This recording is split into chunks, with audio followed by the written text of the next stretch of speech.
在4月13日日本召开的内阁会议上，日本正式决定，他们要将福岛第一核电站的核污水排入大海。这一消息一经确认，引发了人们极大的愤怒。其实，在去年，日本就曾经提出要将核污水排入大海，不过后来由于民众的抗议，无奈推迟。这一切其实都是由于10年前的那场大地震，导致福岛第一核电站发生了核泄漏。即使经过了10年，目前在日本依旧3337平方公里的区域被指定为疏散区。而当年那场核泄漏，除了遗留的这个疏散区之外，还有一个大问题，那就是核污水。这些污水经过了10年依旧没有解决，并且越积越多。当时日本准备了1000个储水罐，但是到现在9成已经装满了。这些储水罐总容量大约为137万吨。以福岛核电站目前产生核污水的速度来算，到2022年秋的时候，这些储水罐就会全部装满。所以日本急于处理这些核污水。其实处理这些核污水，日本曾经提出了这种解决方案。第一种也就是排入海里，这种方案最方便，成本也最低。第二种就是将这些核污水变成蒸汽排入大气。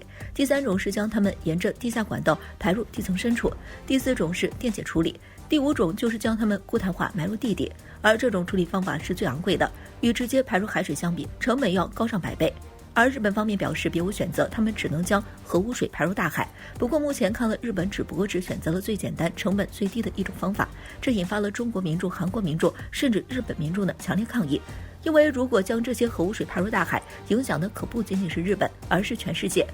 据德国海洋科学研究机构称，这些放射性物质可以在57天之内就扩散至太平洋的大半区域，在10年内就将蔓延至全球的海域。而绿色和平组织的核专家指出，日本的核废水所含的碳14在数千年之内都是存在危险的，并且这些放射性元素还会对基因造成损害。就是这样一件危害全球的事情，在中国媒体和韩国媒体都非常关注的时候，西方媒体却集体失声，对于这件事情并没有什么报道。并且美国在日本的这项决定出来后，不到2小时就公开表态称，日本的这一举动是符合全球公认核安全标准的。美国国务卿甚至感谢日本，大赞日本在处理这件事情上的透明。日本在处理这件事情的时候，不先想想对自己国家以及周边国家的影响，只先考虑自己的成本问题，然后拉来了美国为其撑腰。如果日本真的将这些核污水排入了大海，那到时候可不仅仅是鞠个躬道个歉可以解决的，或许全球对日本索赔已经可以提上日程了。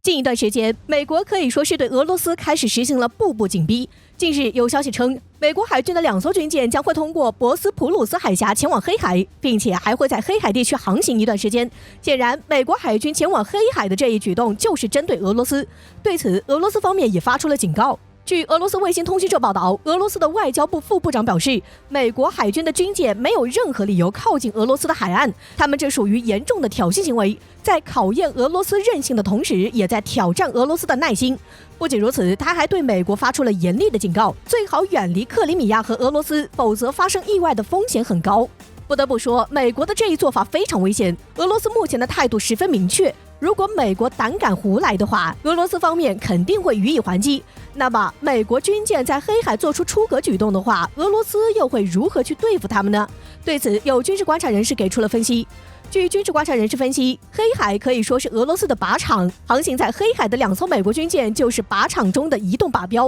如果说美国海军在黑海地区进一步挑衅俄罗斯的话，俄罗斯沿海地区的导弹将会瞄准这2艘美国海军的军舰，届时这2艘军舰将会无处躲藏。此外，俄罗斯黑海舰队的潜艇将会迫使美国海军的军舰缩小活动范围，最后给美国海军上演瓮中捉鳖的戏码。所以说，美国海军军舰在黑海地区不敢做出进一步的出格举动，毕竟俄罗斯的军事力量也十分强大，想要对付这2艘美国军舰可以说是易如反掌。然而令人没想到的是，就在广大军迷在推演俄罗斯将如何对付美国军舰的时候，俄罗斯海军舰队却悄然做出了一些大动作，并且他们这些举动让人嗅到了一丝危险的气息。俄罗斯南部军区新闻处在本月13号表示，俄罗斯方面将会向黑海地区派出15艘隶属于里海区舰队的军舰。据了解，俄罗斯这次派出的军舰包括3艘炮艇、8艘登陆快艇以及几艘补给舰，他们将会从里海地区前往黑海。对此，有不少人认为，俄罗斯军舰很可能要与美国军舰进行正面交锋了。难道俄罗斯海军真的要对美国海军下手了吗？对此，俄罗斯媒体给出了答案。俄罗斯卫星通讯社称，俄罗斯这次派15艘军舰前往黑海只是一次训练。由此可见，俄罗斯海军基本上不会与美国海军发生摩擦。虽然说俄罗斯海军这次只是一次训练，但是他们这15艘军舰也能给美军带来一定的压力，毕竟军舰的数量对比太过悬殊，并且俄罗斯的导弹也能给这2艘军舰带来巨大压力。所以说，美国海军这一次估计又会夹着尾巴逃走。不得不说，面对强硬的美军，我们只能用更加强硬的态度去对待他们，只有这样，他们才会有所收敛。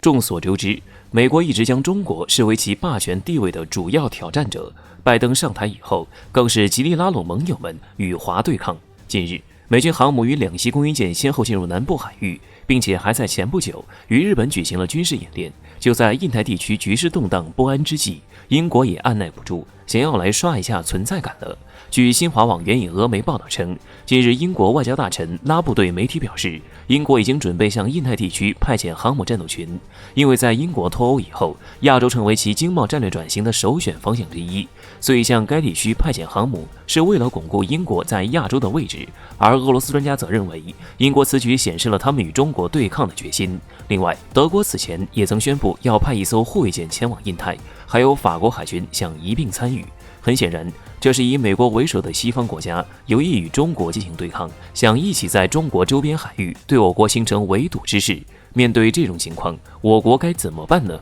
对此，俄罗斯专家认为，中国只需审慎应对，不必过度紧张或者夸大问题。这话别人说估计没啥分量，但是作为西方国家几十年老对手的俄罗斯，说出这种话应该是挺靠谱的。毕竟长期与西方国家打交道，俄罗斯很清楚这些老牌欧洲列强最喜欢干的事就是在没有风险的情况下来刷一下存在感，一旦出现危险情况，那就跑得比谁都快了。不仅如此，现在中国的海上力量已经日渐强大。就日前还在台海海域演练的辽宁号航母编队来讲，有欧洲防务专家对其导弹数量进行了粗略计算，得出的结果竟是辽宁号航母编队6艘军舰所装备的导弹数量比德国整个海军搭载的导弹还要多。如果水下还有1-2艘核潜艇的话，那么数量差距就更大了。所以说，这些西方国家是怎么敢来叫嚣中国的呢？仅仅一个航母编队，作战能力就堪比一个中型国家的海军实力。况且我国还有一个山东舰编队，更何况，假如在我国周边海域与这些西方国家发生战争，